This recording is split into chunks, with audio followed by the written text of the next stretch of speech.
Reedel keset päeva ja recording in progress, nii et kõik, kes täna on tulnud, võtnud vaevaks, kes on registreerunud, neid oli omajagu, saavad järelvaatamise lingi, sest inimesed nii palju küsisid minu käest, kas me saame järele vaadata, mõtlesin, et loomulikult. Aga Liis, tere tulemast siis meie väiksesse keskpäevasesse talk show'sse, mõtlen selle peale. Just, täpselt. Aitäh sulle. See ei ole üldse enam hommik, tegelikult on kell 12 ja juba võib öelda tere päevast. Absoluutselt ja sa oled ka, kuidas sina tutvustad ennast inimestele? Nüüd on see koht, kus ma lasen sul ise ennast, mina tean, et sa oled üliäge inimene, sa tegeled täpselt õige asjaga ja sellepärast sa täna oled siin. Aitäh! Hästi lühidalt.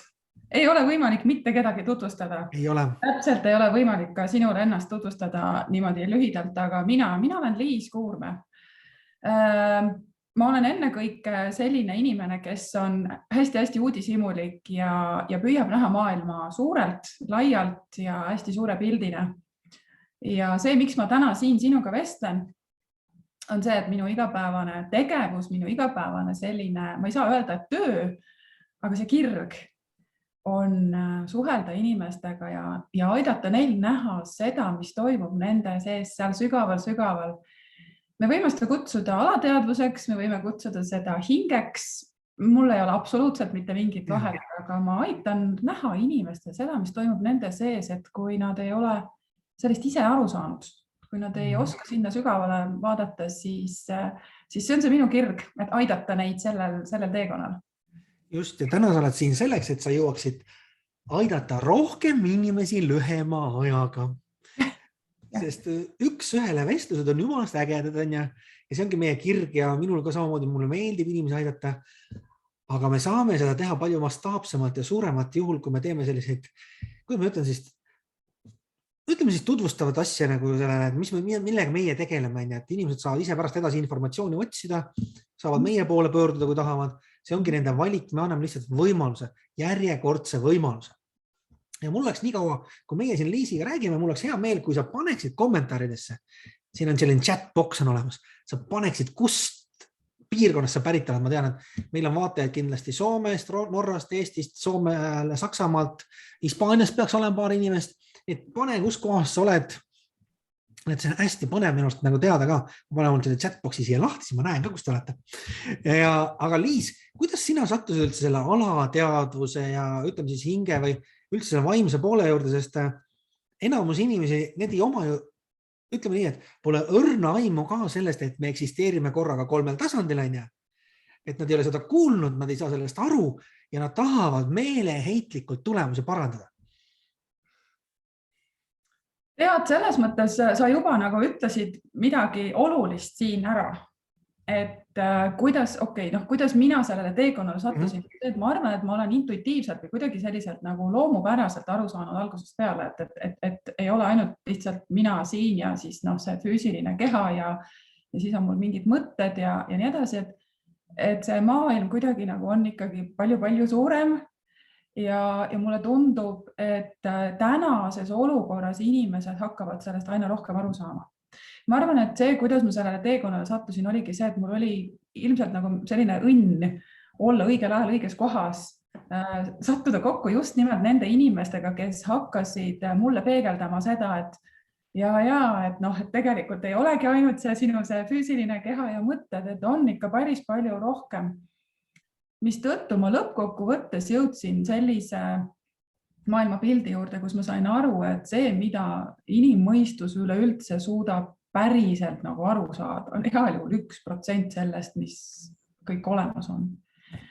Ja ma ei mõtle siinkohal, et me ei lähe nagu väga võib-olla siin mingisugustesse väga esoteerilistesse või sellistesse vaimsetesse teemadesse, aga et püüda aru saada, et see, mida me mõttega suudame täna ära analüüsida või mõista, et see on mikroosa sellest, mis on olemas.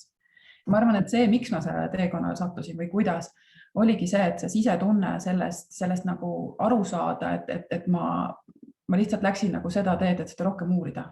Ja sellest aru saada niimoodi nagu mitte mõistuse tasandil ainult, vaid nagu kogu olemusega.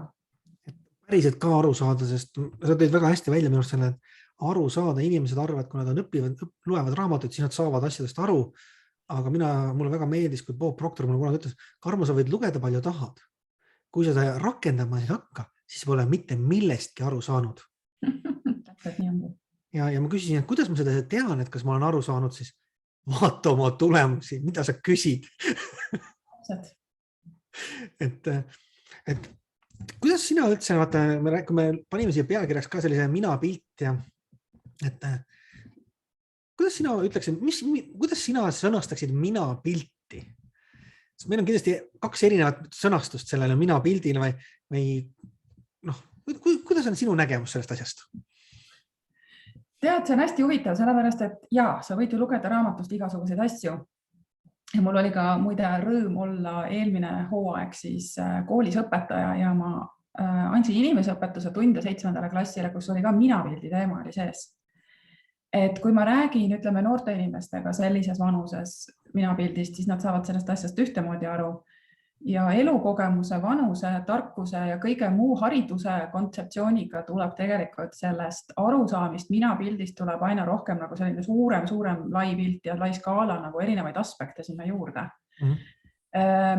Minapilt kui selline, mulle tundub, et on meil tegelikult ju sünnipäraselt justkui nagu olemas. Lihtsalt sellest aru saada, sellega rohkem nagu nii-öelda, kuidas ma ütlen, kontaktis olla või? Aru saada just niimoodi, et kes siis mina olen, ilma igasuguste väliste teguriteta, mis on tohutu raske, on see, mida ilmselt täna inimesed võib-olla vajavad kõige rohkem ja see minapilt seetõttu see teemana, ütleme, on ka väga-väga sügava mõttelisem. Absoluutselt. Rohkem kui see, kui me lihtsalt räägime minapildist, sest sageli mulle tundub, et inimesed seostavad seda pigem rohkem sellise egoga. Et kes olen mina ego kontekstis, et mina. Aga mis see mina siis tegelikult on, et ma olen hästi palju ka Carl Gustav Jungi materjali selle kohta lugenud ja vaadanud nagu hoopis seda pilti ja igasuguste muude selliste huvitavate ka teadlaste sellist analüüsi, siis mis minu jaoks on minapilt on ikkagi hästi palju seotud sellega, kes ma oma algolemuselt olen. Ja kas ma sisuliselt ikkagi jälle nagu mõistan sügavuti seda, et mis see kõik on. Et see ei ole ainult minu mõtted ja psüühika, vaid et seal on hästi suur lai skaala veel nagu aspektidega ja see tundma õppimine ja selles arenemine ja kasvamine on see teekond. Ma sain just sõnum, et chat ei toimi. Chat ei toimi? No siis me ei saagi teada, kus te olete, aga vähemalt te saate, meid te näete. See on väga huvitav, sest enne meil siin on ühesõnaga täna põnev. Küsimused ja vastused toimuvad. Okei. Te saate kirjutada siis küsimused ja vastused. Väga hea. Inimesed on leidlikud, ma ütlen selle peale. Aga mina pildi juurde tagasi minnes, siis meid on ju programmeeritud 2 moodi. Üks on see, mis on aset leidnud geneetiliselt, sest Liis, sina oled ja 50% oma isa ja 50% oma ema ja siis nemad on oma vanaema ja nii edasi on ja oma emad. Tegelikult meil on nii tugev geneetiline programmeering peal. Ja samamoodi, kui me oleme ütleme, et eostatud, ütleme siis niimoodi, siis tegelikult ju see, mis me oleme küll ema kõhus, aga me kuuleme ja tajume kõike seda, mis toimub meie ümber. Ja nüüd me võtame omaks teatud käitumismustri.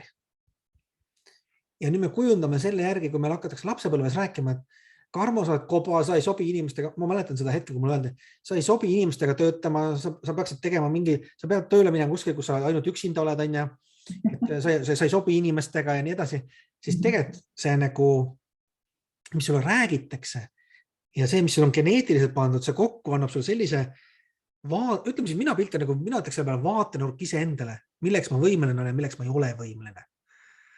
Ja kui ma nüüd tahan seda muuta, siis ma pean aru saamagi, et kus see tekkinud on ja kuidas seda muuta. Et see ei ole niimoodi, et nüüd Liis räägib ja Karmo räägib, kuidas seda muuta ja siis homme olen teine inimene. Ei toimu nii.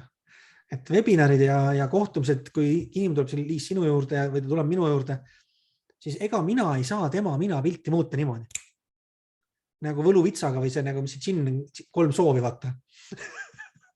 Kusjuures inimesed sageli arvavad, et see nii võib-olla et käibki. Kas sinu juurde jõuavad ka inimesed, kes arvavad siiski, et ma tulin nüüd sinu juurde, et tee nüüd midagi?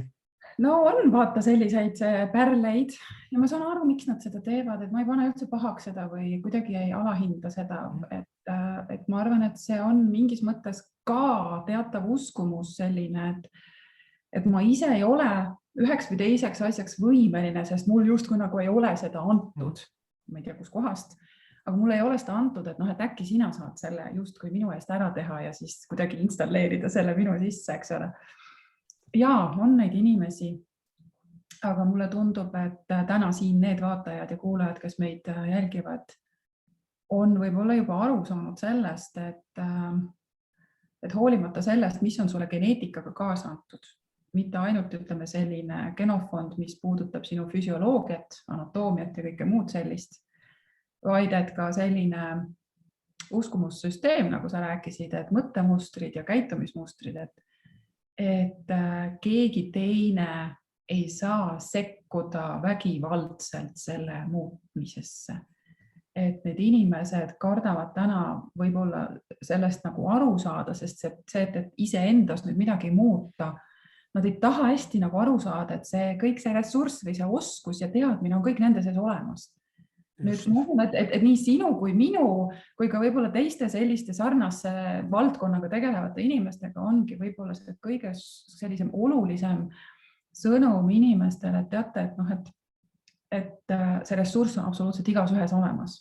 Mingil põhjusel meid on võib-olla kas, ütleme, ma ei tea, kas on haridussüsteem või on see mingisugune perekonnasüsteem, mis on olnud hästi kuidagi selline, ütleme, kitsas või traditsiooniline või selline akadeemiline, kuidagi on võib-olla nagu piiratud seda nägemisala, et tead, et ei, et sa oled sündinud rätseppade perekonda ja sa oled ainult sinust tuleb rätsep. Sinust tuleb rätsep ja ongi kõik, that's it.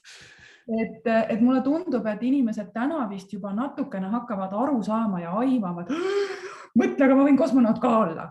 Et see päriselt, see ressurss on kõigil olemas. Et räägime kas või potentsiaalist, et potentsiaal on kõigil kogu aeg 100% olemas.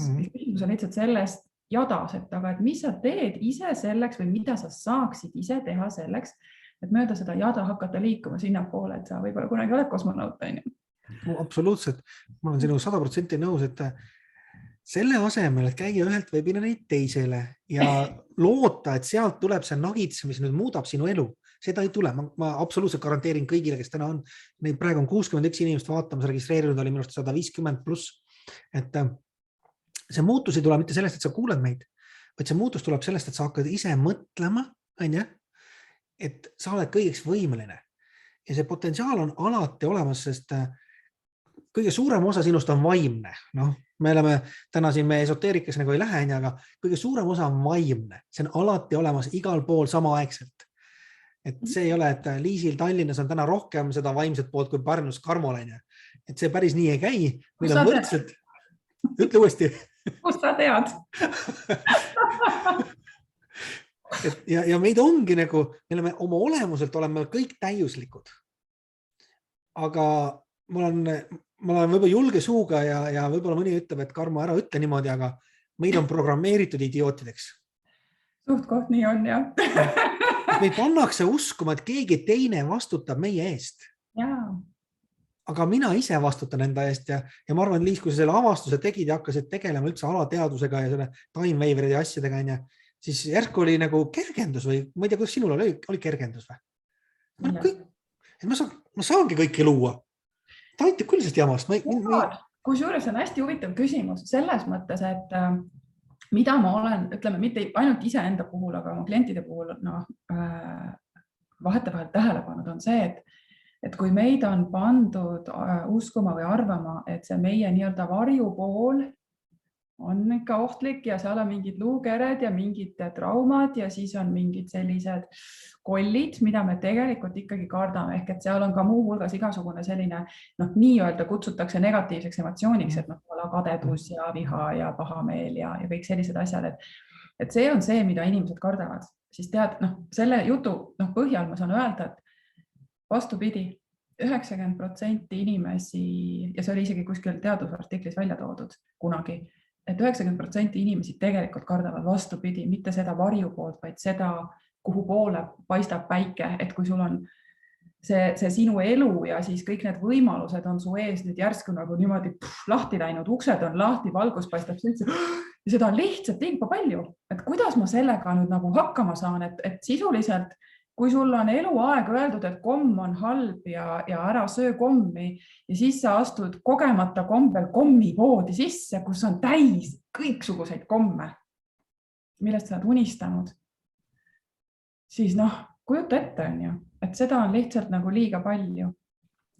Ja teinekord on siis nii, et inimene siis nüüd nagu saab siinkohal teha valiku, et kas ta nii-öelda võtab selle riski ja astub sealt uksest sisse ja läheb siis, hakkab nagu avastama seda kommipoodi või seda oma ressursse või seda potentsiaali ja seda kõike, mis tegelikult on olemas nii-öelda iseenda sees.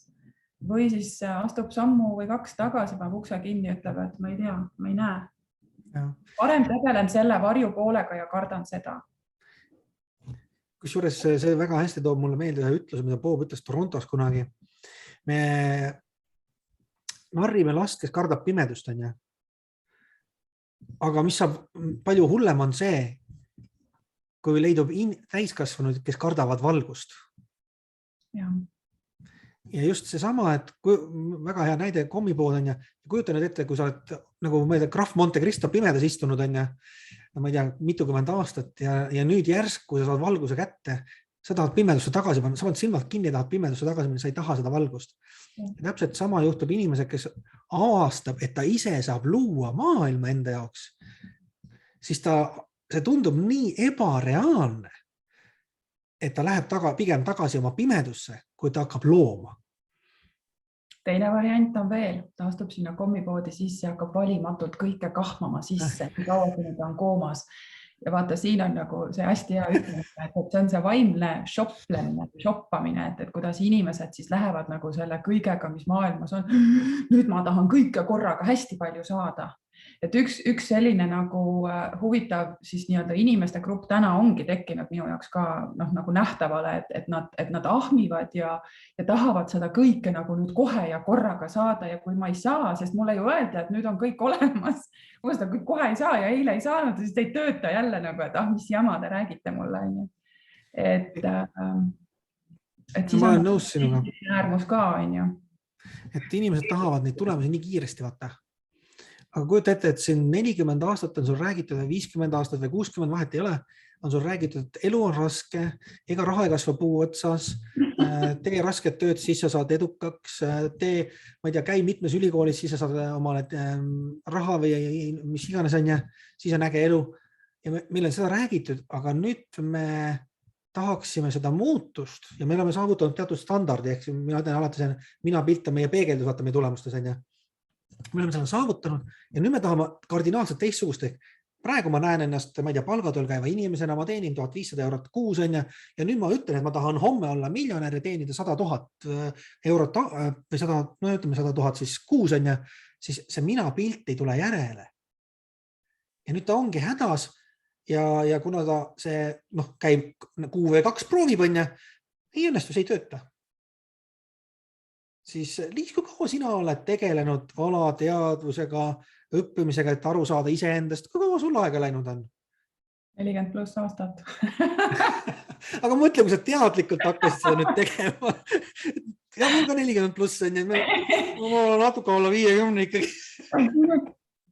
Aga tegelikult ju iseenesest selline üleüldine elutsüklilisus kui selline, eks ma arvan, et ta hakkas peale kuskil circa 10 aastat tagasi.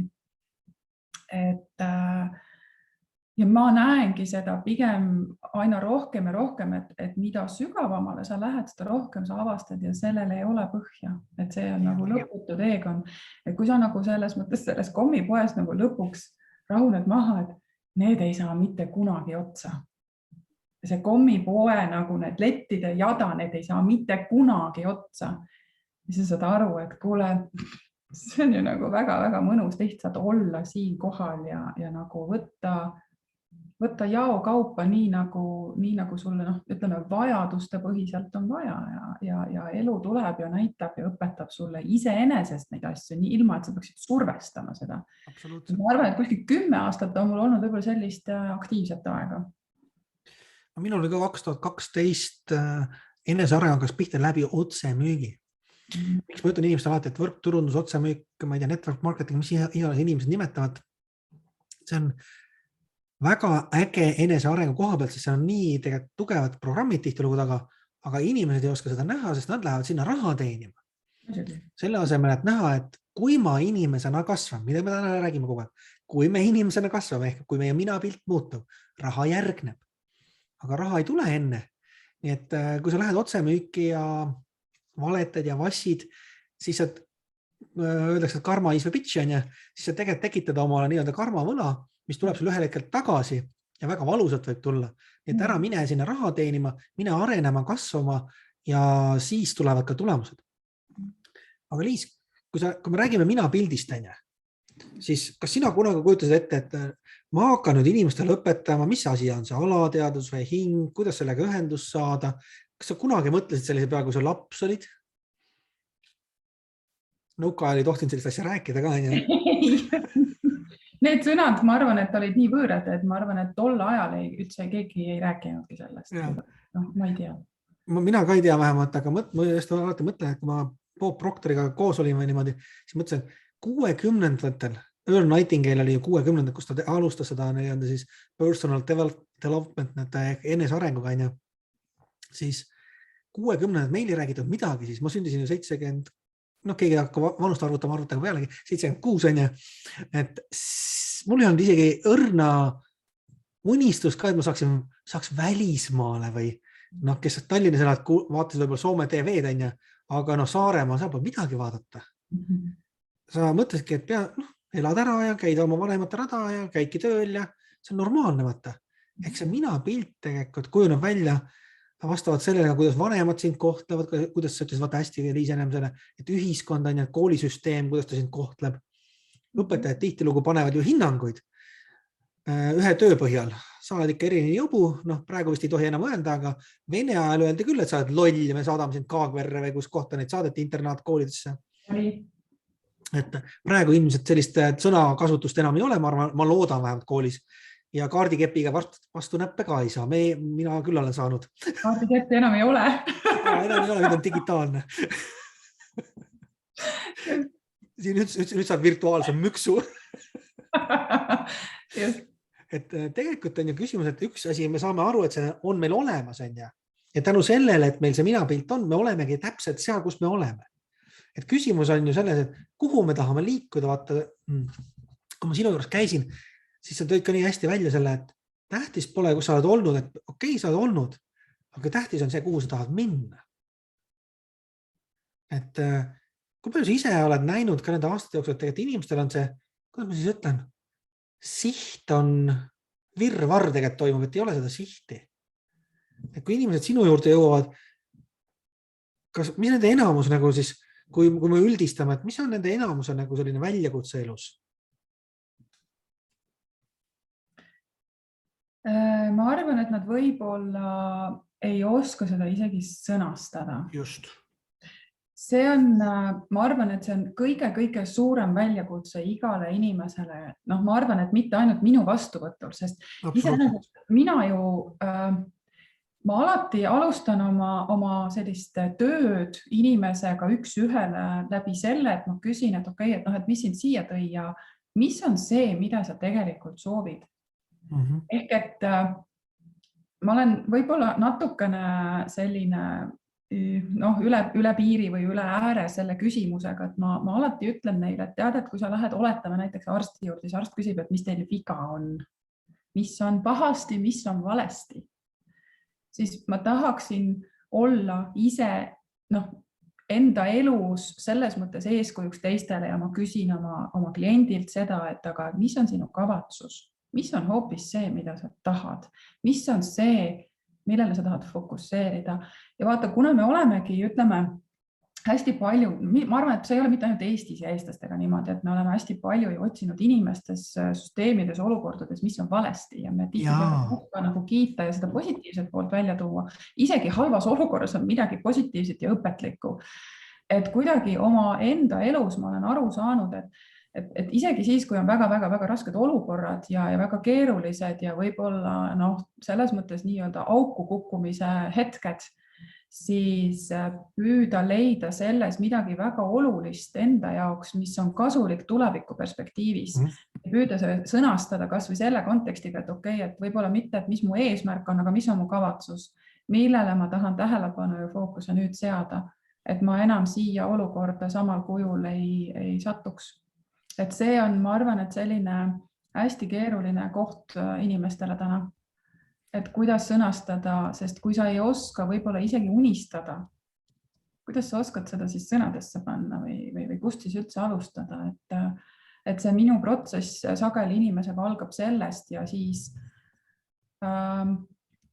kui ma juba näen nii-öelda sellises suuremas pildis, et mis on see, kus ta täna oma eluga on.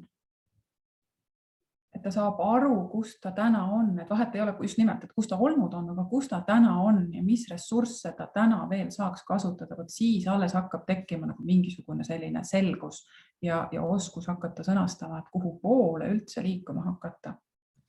Absoluutselt inimene, mina ütlen, et minu juurde jõuavad ka inimesed, nad ei saa tegelikult esialgu aru, et tegelikult me elame Külluse kaubamajas. Ja me saame siit tellida täpselt seda, mida me soovime, et me võime tellida omale riiuli, me võime tellida omale tooli, me võime tellida omale, ma ei tea, auto, kodu, elukaaslase, koera, kassi, mida iganes me tahame tellida omale.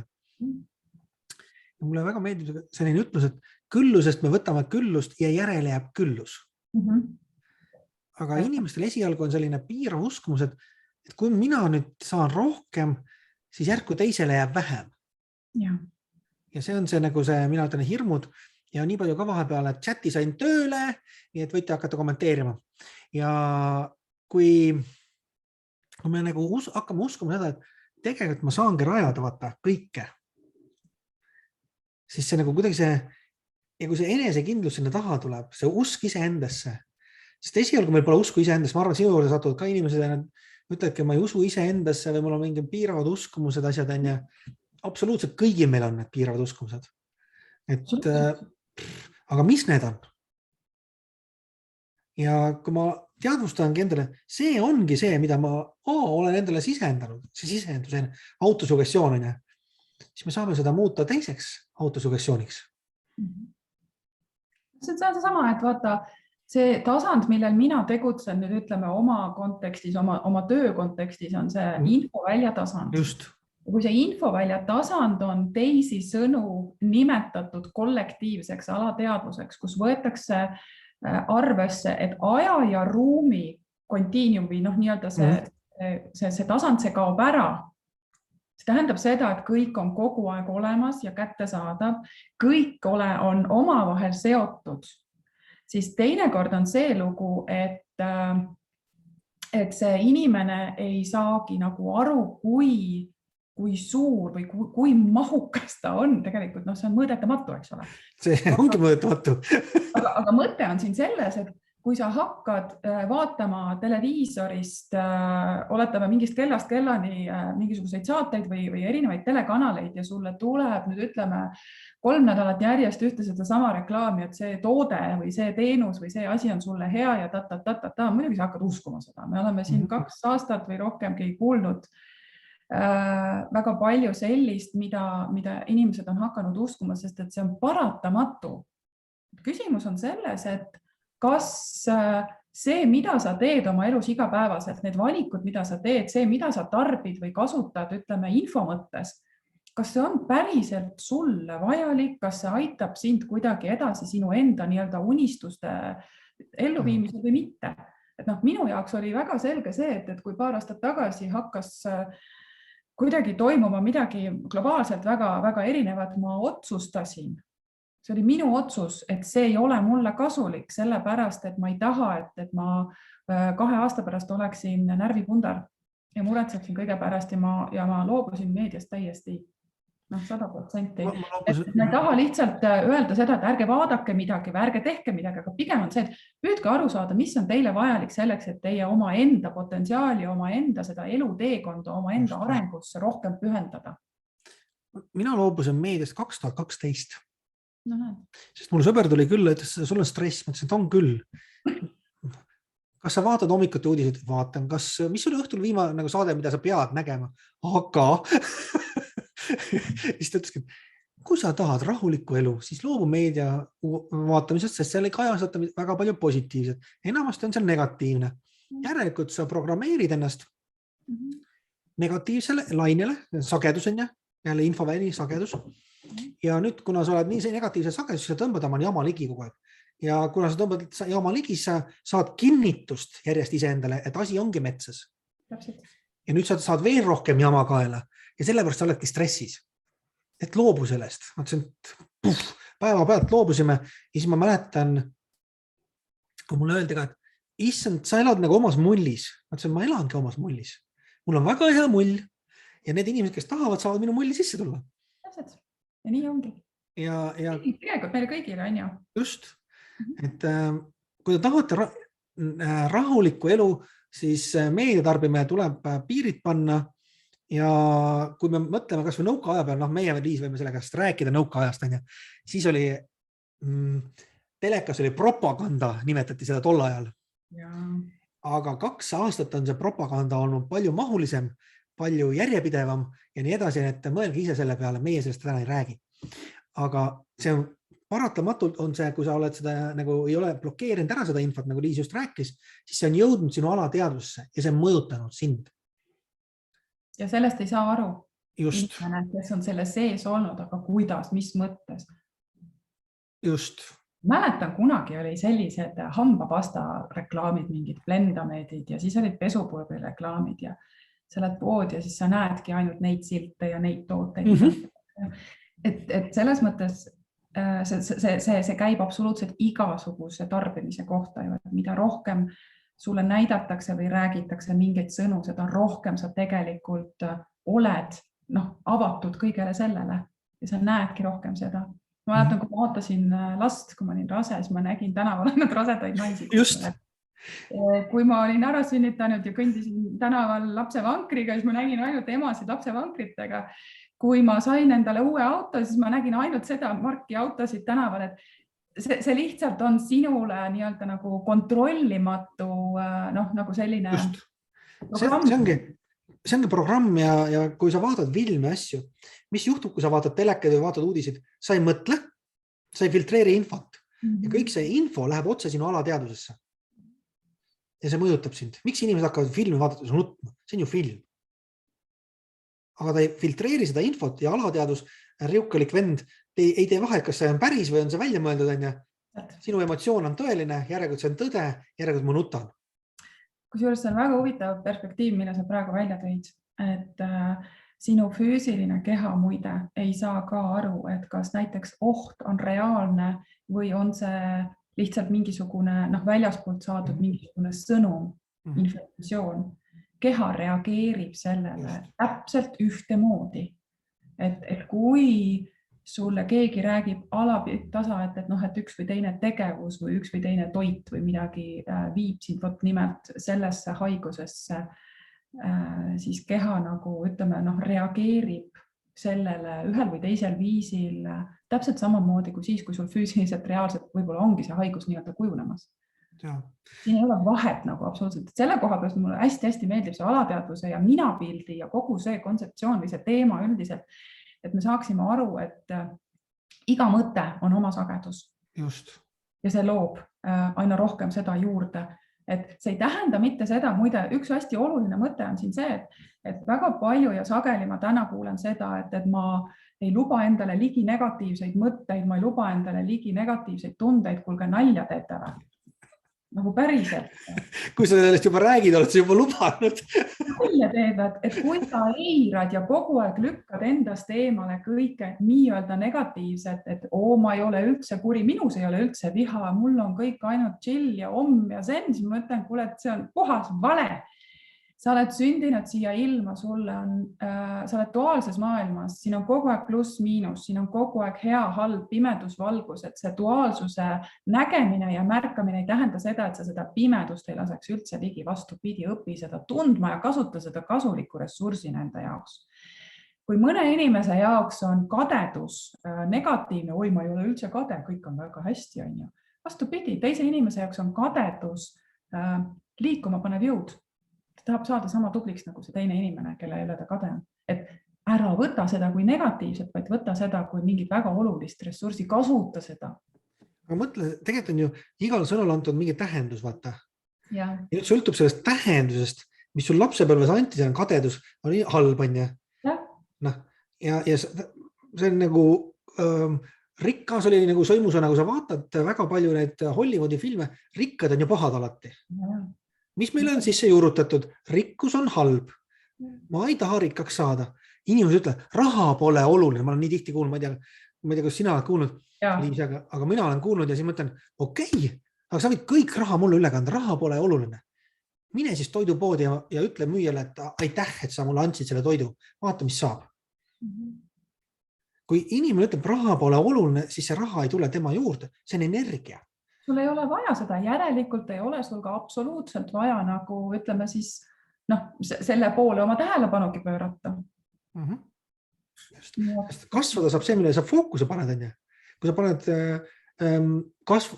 suuna sellele, et ma tahan saada, ma ei tea, parema figuuri, on ju, siis sa lähed ju tegevusse. Kui sa paned fookus selle, et ma tahan rohkem finantsi oma, siis sa paned rõhu sellele. Kui sa tahad, et ma tahan jõuda, ma ei tea, Pariisi, siis sa paned fookus sellele, et leida lennupiletid või minna autoga, mis iganes on. Aga kui sa ütled, Pariisi minemine pole mulle oluline, loomulikult sa ei lähe isegi liikuma sinna poole. Sa ei lähe sinna. Jah, nii ongi ja mulle tundub, et mida aeg edasi, seda rohkem õnneks täna inimesed näevad seda, et mida selgemalt nad nüüd sõnastavad või nagu päriselt läbi tunnetavad seda, mis on see, mida nad vajavad. Et ma olen öelnud alati, et ole hästi ettevaatlik oma sõnade ja tunnete ja mõtetega, et see kõik saab teoks niimoodi, et mida selgem ja mida täpsemalt sa selle teraviku enda jaoks nagu paned, et seda täpsemalt see selles mõttes saab hakata ka nii-öelda kasvama ja elustuma. Absoluutselt. See ongi see selge vaimu, mul poobitas alati, et selge vaimupildi loomine. Et sa tead, mida sa tahad ja see ongi, et mitte ainult nagu, et üht asja, sest ma olen näinud nii palju inimene, kellel rõhk on rahal ja siis tegelikult peresuhted on tuksis, tervis on tuksis, et nad ongi haiglas oma tervisega ja nad jõuavad haiglast minu juurde. Sest tervis on nii mõttes ja nad ütlevad, et nüüd on aeg muutusteks, sest nad teevad tööd nii palju. See ei ole lahendus, et ma teen rohkem tööd, tuleb teha targemini ja Liis, vaata see, kuidas sa väga hästi tõid selle tormi näite, et tormi silmas tuleb viibida, seal on vaikus ja asjad juhtuvad iseenesest. Vaata, mulle hästi imponeerib selline asi nagu loodusseadus. Sest loodusseadus on loodusseadus, selle vastu selles mõttes ei saa, mida rohkem me seda õpime tundma, seda rohkem me saame aru, et meil ei ole vaja tegeleda rööprähklemisega. On hästi põnevalt sõnastatud üks loodusseadus, mis räägib, see on minimaksi seadus. Inglise keeles on see minimum effort, maximum result, ehk siis eesti keeles minimaalse pingutusega maksimaalne tulemus. Aga mida me siin teeme? Maksimaalne effort, et minimaalne tulemus. Ninast veri väljas. Mäletad, kui Tammsaare, ma arvan, et ka enamust mäletavad, Tammsaare kirjutas, et tee tööd ja näe vaeva, siis tuleb armastus, aga näed, Ma proovisin, Liis, kusjuures seda, ma tegin 2 töökohal tööd, raha justkui oli, aga suhe läks lörri, vaata. Ma arvan, et ta ei ole mitte esimene selline näide. Mõte ongi selles, et saada aru tegelikult sellest, et kes sa oled, mis on see, mida sa päriselt nagu, kuhu poole sa tahad liikuma hakata. Sa ei pea teadma oma lõppeesmärki. Piisab sellest, kui sa tunnetad ära selle, et see, mida sa täna teed, et kas see reaalselt sinu tegevus viib sind selle soovitud tulemuseni. Kui ei, siis tuleb seda teekonda, seda jada natuke võib-olla nagu uurida, et äkki on mingisugune teine viis selle nagu järgmise verstapostini jõudmiseks, et see nii-öelda nagu raamides ja enda piiramistes ja nagu kinnisideedes tasub võtta vahepeal nagu need klapid ära ja vaadata natuke suuremat pilti. Mulle hästi meeldib see, kui ma ütlen ja kuidas inimesed on hakanud nagu lamp on näinud põlema, kui see, et teinekord meile meeldib zoomida sisse oma asju ja vaadata hästi lähedalt oma alateadvuse asju, oma probleeme, hakata neid lahendama, ehk et see on nagu selline täppistöö. Aga kui sa võtad ja korraks nagu vaatad zoom out seda asja kaugelt, on see pilt hoopis teine. kes iganes on Estonia teatris käinud, see oli kunagi mu koduteater, sest ma töötasin seal, praegu töötab mu õde seal ja mu ema on seal töötanud, nii et kogu see taust on mul Estoniaga seotud. Siis kui sa istud seal nina vastu tina esimeses reas, ei näe sa orkestrit ja sa näed küll võib-olla pisidetaile, ütleme etenduses laulja mingisuguse kostüümi osas, aga kui sa lähed, istud sinna taha esimese rõdu keskloosis viimasesse ritta, siis sa näed esiteks orkestrit, mis on hullult põnev minu jaoks, sest seal käib kogu aeg mingi oma elu. Sa näed dirigenti, sa näed orkestrantide nii-öelda nagu nägusid ja see, mida nemad seal teevad. Ja siis sa näed seda lava kujundust nagu sellest täies ulatuses. Ta saad täiesti teistsuguse pildi sellest etendusest ette. Et tasub vaadata seda suurt pilti, mitte minna kogu aeg nii-öelda nina vastu lina oma asjadele ka vastu igapäevases elus, et teha neid väikseid nagu hingetõmbepause. See on hea võrdlus, et ma arvan, et enamus inimesed käivadki päevast päeva ja teevad neid väikseid asju, nokitsevad nende detailide kallal, selle asemel, et näha suurt pilti ja liikuda selles suunas. Ja taaskord, kui me toome selle mina-pildi siia sisse, siis me ei näe läbi oma silmade asju. Me näeme läbi oma mina-pildi või ütleme siis läbi oma programmi, mis meile sisse pandud. See on hea, see on halb.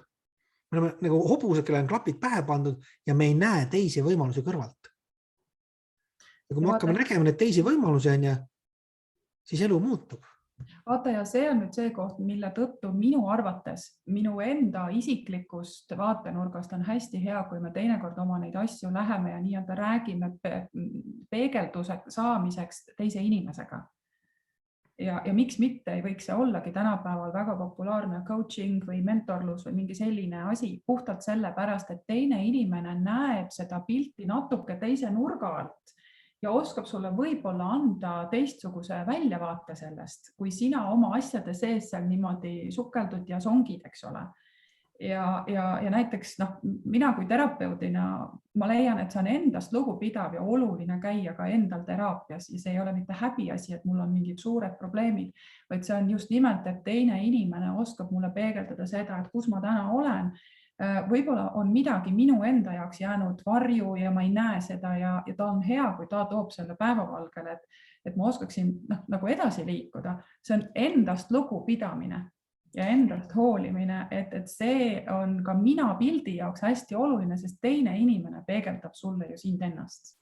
Ja kusjuures see on nagu hea, miks on nagu juhendajad, treenerid, coachid, mis iganes me nimetame, on oluliselt, et iga inimese jaoks on see sama asi, et tema teadlikkus antud valdkonnast on hoopis teistsugune. Ja. Et kui mulle väga meeldib, et mõni ütleb, et Karmo, sa räägid rahast. Räägin küll rahast. Et inimene, kes teenib 100 000 eurot kuus, näeb olukordi teistmoodi kui inimene, kes teenib 1000 eurot kuus.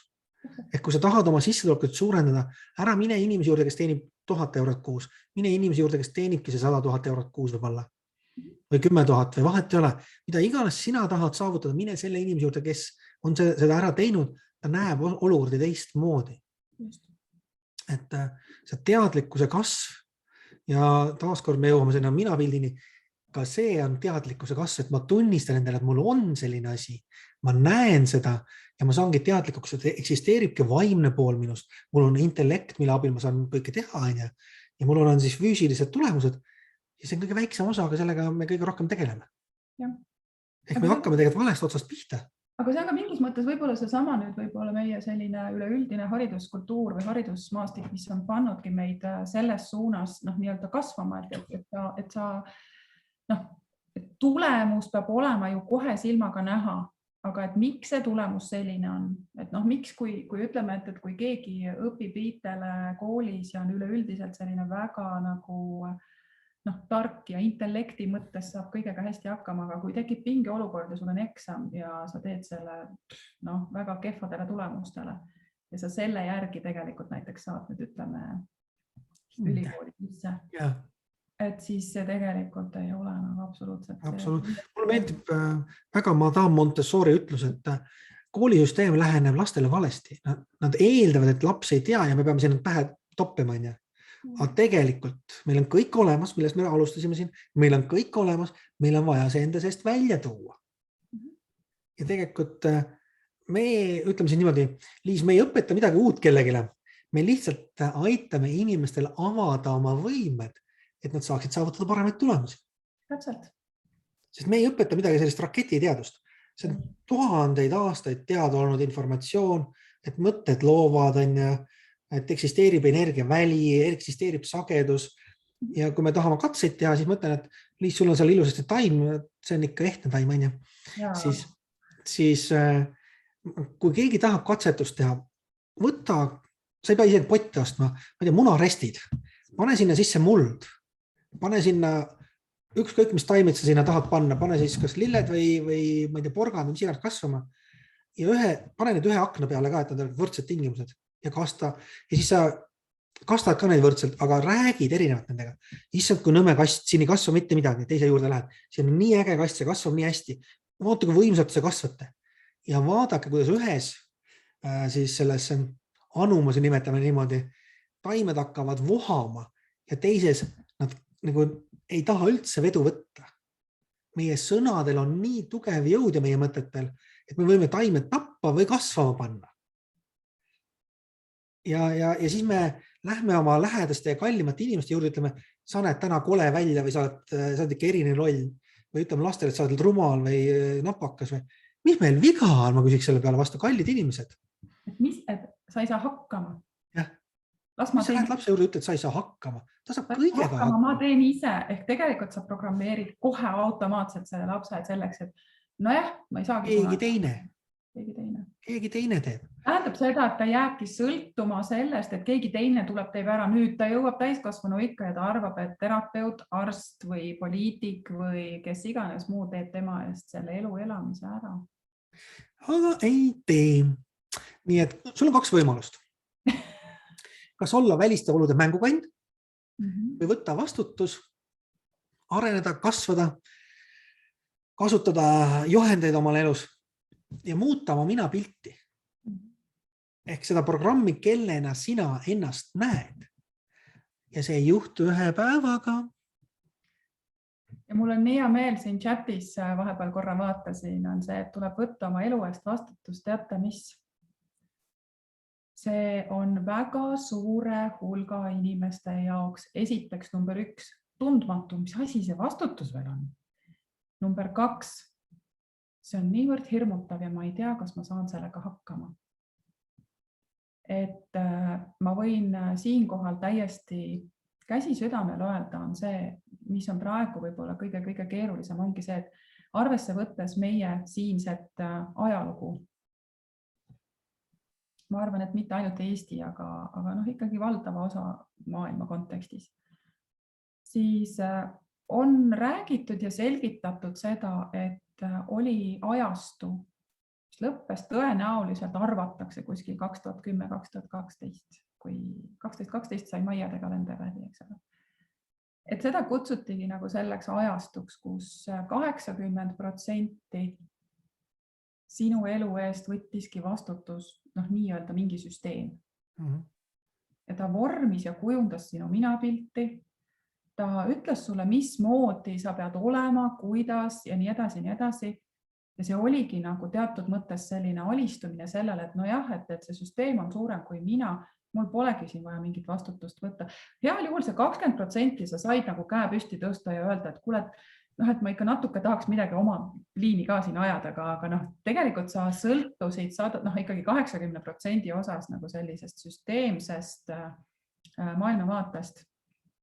Nüüd, mida aeg edasi, alates 2010 ja nii edasi, kui me näeme tegelikult täna, mis ka ütleme Eestis toimub, et see on lihtsalt meile hästi lähedal, eks ole, on see, et see ajastu kuidagi on muutunud, et seda kutsutakse teatud kontingentide seas, et see on selline individualism, aga põhimõtteliselt, mida see minu jaoks tähendab, on see, et see 80% on nüüd see, kus inimene saab võtta selle vastutuse ise enda elu eest, oma tegevuse eest ja otsustada ise. Aga kui me oleme sajandeid elanud selles teadmises, et keegi teine vastutab ja otsustab, ja sul ei ole mingit sõnaõigust, siis see praegune hetk, kus me oleme 2022, on veel natukene selline võbelev ja selline ebalev seis ja seetõttu see minapildi loomise, see peegeldus, mida teised arvavad, mida teised ütlevad, mida süsteem, ühiskond, poliitika, haridus, kõik, mis ütlevad, et see täna on veel mõne võrra nagu oluline. ja seetõttu see võib-olla natuke see minapildi olemus on ka veel ikkagi sõltuv sellest, mis meile nagu väljaspoolt tuleb, eks ole. Aga 80% on täna meil võimalus otsustada ise 100% ja teha seda, nii nagu loodusseadus ütleb, teisi mitte kahjustaval viisil ja iseendasse hoolivuse ja hea tahtlikkusega suhtumisega. 20% nüüd on see sama, mis ennem oli 80%, see 20% kontroll võib olla sellise süsteemsuse poolt on meile nii palju oluline, et me teaksime, milliste reeglite järgi me ühiskonnas peaksime toimima, et me ei sõidaks üle kellestki nii väga. Et see mingis mõttes lihtsalt hoiab meil natukene võib-olla sellist tähelepanu, et sa võid ajada oma asja, sa võid teha seda, mida sa soovid ja võtta sellest vastutus, aga lihtsalt mingisugused kokkulepitud mingid normid nagu võivad ilmselt olla olulised. Nii, Liis, nüüd ma ütlen sulle, et oled sa kuulnud seda vanasõna, et 2 asja, mis on vältimatud või paratamatud? Nii. Oled kuulnud või? Võib-olla, aga tuleta meelde. Üks on surm ja teine on maksud. Ja siis mulle väga meeldis, kui Bob Proctor küsis seda meile käest Torontos, tegelikult on ainult üks asi vältimatu, surm. Maksud on suhteline. Ma võin neid maksta või mitte maksta. Ma pean lihtsalt võtma vastutuse tagajärgede eest. Et ütleski, et ma võin need maksmata ka jätta, aga ma õppisin, et kui ma pidin 1 kuuga maksma 2 miljonit, et siis ma järsku maksan ikka korraga iga kord. See on see areng. Ja, et selles suhtes ongi, et me peame võtma vastutuse igal juhul enda eest ja loomulikult on ühiskonna norme, mida järgida võib-olla, aga me ei pea ühiskonnaga kaasa jooksma ja vales suunas tihtilugu jooksma, vaid vastupidi, mõtle, mida me tahame ja kui me räägime haridusest, siis sa ütlesid just sellest, et me peaksime nagu ise vastutama, siis ongi, et mulle väga meeldib, minust oli see Earl Nightingale, kes ütles, et haritud inimene on see, kes on arendanud oma mõistuse võimeid nii, et ta võib saavutada ükskõik mida või sellega võrdväärselt ilma, et ta kahjustaks kaaskodanike õigusi. Nii et küsi enda käest, kas sa oled haritud inimene? Ära mitte pahanda selle küsimuse peale, aga mõtle, kas ma olen haritud inimene, kas ma olen arendanud oma mõistuse võimeid nii, et ma olen võimeline saavutama kõike, mida ma soovin või sellega võrdväärselt, ilma et ma teisi kahjustaks. Ja kaasarvatud meie loodust ja meie ressursse. Muidugi, absoluutselt kõike. Kui ma näen inimese, kes viskab sodi maha või midagi, siis mõtlen, et mis on viga? Ma küsingi inimesega, mis on viga? Mis mõttes? Sa viskad midagi koni maha või mis iganes asjad, vaata. Mis on viga? Enamasti nad muutuvad väga leebeks lõpuks, aga see ongi see. Siin tuleb vahepeal meil küsimusi. Lapse vari vastuta oma elu, valitse vastuta oma täiskasvanu, mis asja? Ei saa aru, mis sa kirjutab meil Mercedes. Küsimus peegelduse kohta. Ma ei saa ju ometi samastuda teise inimese jamaga, nagu ka ühiskonna, vaid tuleb näha endas seda neutraalsust ja teada, see ei ole küsimus, see on rohkem fakt, ma ütleks. Et igaüks, mina ütlen, et defineerib enda jaoks ise neid asju. Me ei saa öelda, mis on õige, mis on vale. Aga kuna me oleme teatud sagedusel, me räägime nüüd sellest infoväljast, siis paratamatult me tõmbame teatud jamasid ligi, kui me oleme väga kehval sagedusel. Ehk kui me võtame taaskord raadio näite, kui sa oled ikka Power Hit raadio sagedus, siis sa kuuled seal Power Hit raadiot. Sa ei kuule seal Viker raadiot. Ja kui sa oled Viker raadio sagedusel, ära loodagi saad kuulata Elmari lugusid. Täpselt. Nii et sageduste teema on sisuliselt minu selline igapäevane teema ju. Iga mõte ja tunne ja sinu füüsilise keharakk on kah omal sagedusel. Muidugi. Nii, et tegelikult me peamegi võtma omale selle teadmise, et minu minapilt, see, kellena ma ennast näen, on pannud minu keha mingile sagedusele, mis iganes see on. Ja vastavalt sellele ma tõmban ligi kas häid olukordi, mis annavad mulle võimalusi, või halbu olukordi, mis toovad mind järjest rohkem realistiks maa peale. Ja siin on küsimus, Liis, kas sul on oma kogemusest teha üldistus, mis on põhiline piirav uskumus, punnseisu koht, millega inimesed jõuavad sinu juurde? Oota, küsi. On sul selline, kas on mingi üldistus, sa võid öelda, et see on peamine uskumus, mis on piirab nende inimeste arengut üldse, vaata, et inimesed jõuavad sinu juurde, et kas seal on mingi üldine nagu selline ühine nagu uskumuse liik, mida me võiksime nimetada, et see on see peamine, mille tõttu inimesed ei saavuta tulemusi.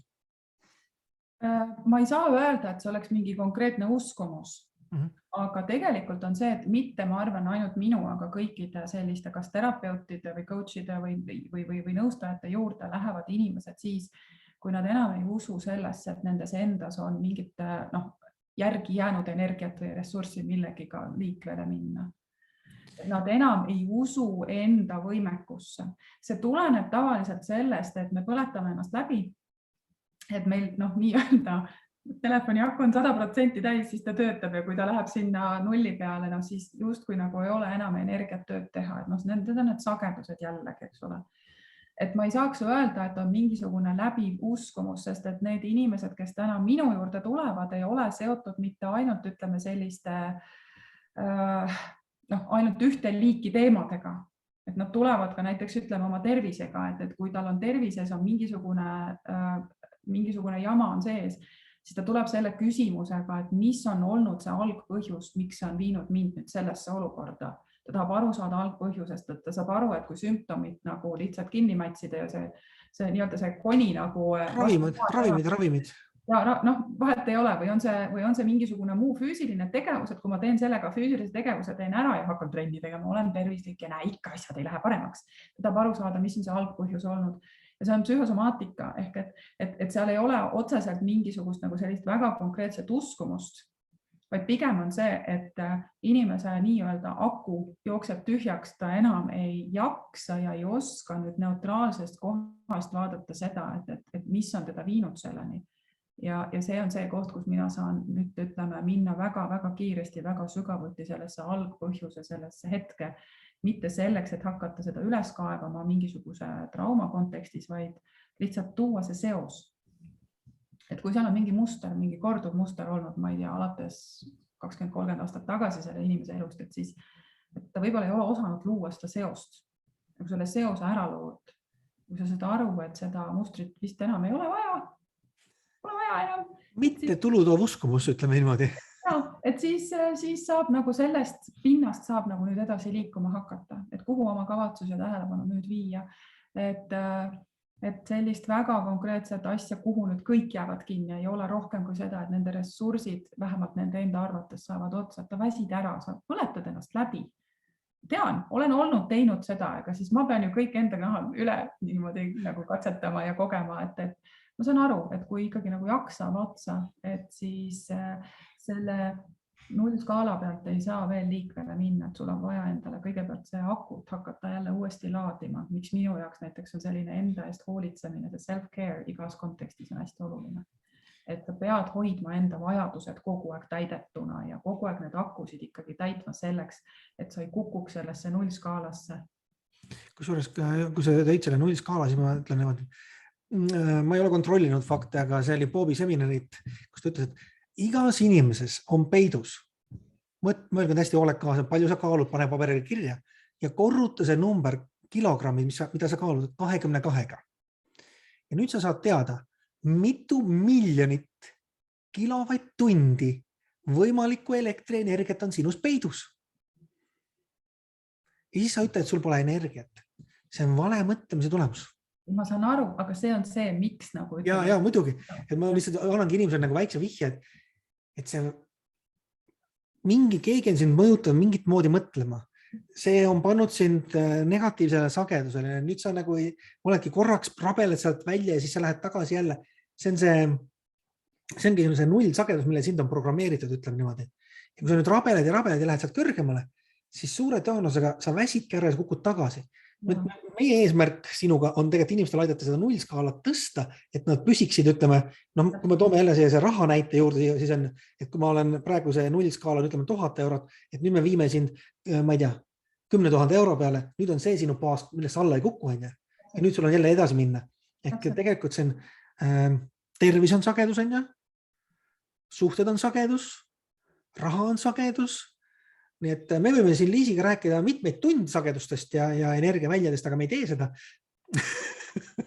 Sest me täna anname sellise, ütleme siis, mõnusa energia sulle, et sa saaksid aru, et tegelikult on kõik sinu kätes. ja kui me tahame seda muuta, siis me peamegi muutma, tegema selle restardi iseenda mina pildile. Me peame hakkama endast aru saama. Mulle väga meeldis, kui Bob Proctor ütles mulle New Yorgis, see oli esimene kohtumine temaga. Ta ütles mulle, Karmo, sa tahad paremaid tulemusi elus. Ma ütlesin, tahan küll. Kes sa oled? Ja ma ei osanud vastata. Ma hakkasin ütlema isa, onu, võtame tiitlid ära, mis sinust järgi jääb. Täpselt, on ju. Ja siis ma reaalselt, ma seisin seal, mõtlesin, ma ei tea, minu keha. See on sinu keha. Kes sa oled? Ta oli 82 tol hetkel ja mõtlesin, et ta on seniilne. Ei olnud. Ta oli väga õige küsimus. Ja kui ta ütleski, et sa oled vaimne olend, sul on olemas intellekt ja sa elad füüsilises kehas.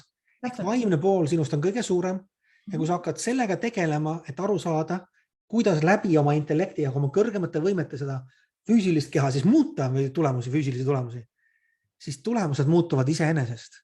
Ja siis mul oli niimoodi, et ja. Aga see ongi see minimaks, minimaalse pingutusega maksimaalne tulemus. Minimaalse, panite tähele, jätke kõik meelde, minimaalse pingutusega maksimaalne tulemus tuleb siis, kui sa elad harmoonias ehk kooskõlas loodusega. Iseendaga, mis ongi loodus. Me oleme loodusest pärit. Me oleme loodus ise, lihtsalt me arvame, et loodus on midagi meist eraldi olevat. Nii et hästi oluline mõte siin. Ja paneme kas või inimestel pähe selle, kui sa lähed loodusse, metsa, kuskile rabamatkale, mägedesse matkama, sa rahuned maha. Miks? Sest looduses valitseb harmoonia. Seal ei ole neid kümneid ja sadu ja tuhandeid närvilisi inimesi sinu ümber. Ma mäletan, kui ma läksin New Yorki ja ma olin tunni aega täiesti suss omadega, sõna otseses mõttes energeetiliselt, sest seal on neid kümneid ja kümneid tuhandeid inimesi, kes sebivad ümber sinu kogu aeg. Ja see on mixed energy field, siis miksitud energiaväli. Ja ma läksin lihtsalt Central Parki, ma istusin pingi peale, panin kõrvaklapid pähe, magasin seal lihtsalt. Mõtlesin, kas mind viiakse minema, aga ei viidud. Aga see nagu rahustab sind maha. Ja siis sa ütledki, okei, ma suudan säilitada oma keskpunkti. Vaatame see lause, mis ma sulle ka ütlesin, kui ma käisin sinu juures, et my mind is a center of divine operations. Minu mõistus on jumalike operatsioonide keskpunkt. Ma ei pea kogu seda energiat endale ligi laskma. Ja siis sa suudad rahulikuks jääda. Ja see on see valiku koht, et järelikult sa võtsid vastutuse ise selle eest, et see müra, nagu sa ütlesid inimestel, mitte ainult nagu energiaväli, aga ma kutsungi seda infomüraks. Müra, eks ole, et kogu aeg tuleb mingid infot sisse, sa oled selle info sees. Sul on vaja lihtsalt leida see tornaadosilm, seesama see tormikese, kus on vaikus, rahu ja iseendaga kontaktis olemine. Ma armastan seda tornaadosilma, mulle meeldib seal olla. On ju. Aga mulle see ka kogu aeg liigub, nii et sa pead adapteeruma ja astuma ja liikuma koos sellega, et see ei ole see, et sa nüüd juurutad ennast siia selle koha peale ja ütled tormile, et nüüd seisa siin selle koha peale. Et see on nagu äge. Aga mis oleks sinu nõuanded inimesed, kes tahavad nüüd restarti teha iseendale, et saadagi neid paremaid tulemusest? Ma rääkin siin energiatest, asjadest. Ma arvan, ma soovitan kõigil vaadata seda vähem mitu korda läbi. Seda infot on palju. Tee märkmeid. Mis oleks sinu viimased nõuanded? Siin me oleme kuritarvitanud juba inimeste lõunaaega. Aga mis oleks sinu viimased nõuanded inimestele restardiks?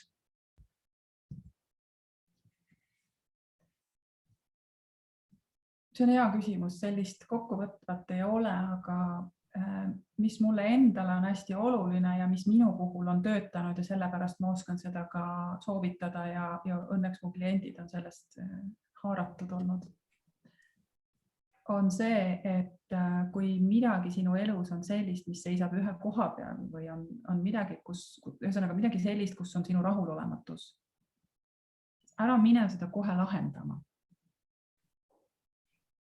Või aru saada, kus sa oled ja kes sa oled. Ja selleks ei saa sa minna webinaridelt webinaridele, koolitustelt koolitustele, 20 erineva terapeudi juures, käia iga päev sõpradega väljas, kuude kaupa rääkida sõbrannadele neid jutte.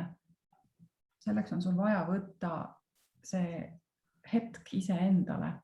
täpselt nii palju, kui sul seda vaja on. Sa ei pea mediteerima nii-öelda traditsioonilises mõttes, aga võta see hetk ja ole vaikuses, lihtsalt vaikuses. Just, ära, mina ütlen alati inimesed, kes vaatavad palju telekat või käivad kontsertide, webinaridel, sul ei ole aega mõelda. Sa kogu aeg, see on see infomüra, millest just rääkisid enne. Sa kogu aeg infomüra sees, ma küsin, millal sa mõtled selle peale? Ja mina pildi muutus saab aru algus sellest, et ma mõtlen ja taaskord selle peale, mida ma tahan. Ja nüüd ma hakkan seda sammu-sammult looma, seda inimest, kelleks ma tahan saada. Ja üks väga hea nõuanne kõigile, kes ei ole lugenud, on olemas selline raamat, see on see mõtlemist muutus Think and Grow Rich on inglise keeles. Ja seal on olemas sees Napoleon Hilli poolt koostatud enesekindluse retsept siis. Ja ta ütleb, ma võtan omale 30 minutit päevas aega, et mõelda, milliseks inimeseks ma tahan muutuda. Ja see on üks parimaid nõuandeid, mida ma saan täna anda sulle siit. Võta 30 minutit aega päevas, et mõelda, milliseks inimeseks sa tahad muutuda. Siis koosta tegevuskavad ja hakka liikuma. Aga aitäh, Liis, et sa leidsid seda aega siin.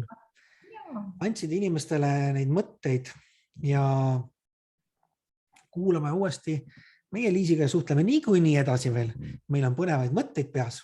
Nii et stay tuned öeldakse selle kohta ja kindlasti ma saadan meili, kus ma panen siis salvestuse. Panen Liis sinu veebilehed, inimesed leiavad sind. Mind te olete juba ilmselt leidnud ja panen igaks juhuks selle info ka, aga te olete ilmselt mind leidnud juba. Ja vaadake, mis teid kõnetab. Valige välja omale üks hea juhendaja ja mingege temaga koos. See on samamoodi väga oluline nõuanne. Sa ei jõua 10 inimest jälgida, kui sa jälgid, siis sa ei mõtle, siis sa oledki 10 tundi päevas, vaatad erinevad webinare. Kus sinu elu on? Liis, kuidas sa ütlesid selle kohta? Teil on mingisugune grupp oli naistele. Elusad naised. Elusad naised, just. Ehk enamus inimesi ei ela, vaid vegeteerivad läbi elu. Ole elus. Ja, just nimelt, et kas sa tahad elada elusat elu? See elusa elu kontseptsioon on see, et kas sa tunned ennast elavana või oled sa lihtsalt sellises ellu jäämise kohas? Zombi. Mulle meeldib see elus elu rohkem, tead. Mulle ka. Aitäh, et sa nii särav oled, kuule, ja ilusat päeva kõigile. Aitäh ja teile ka minu poolt.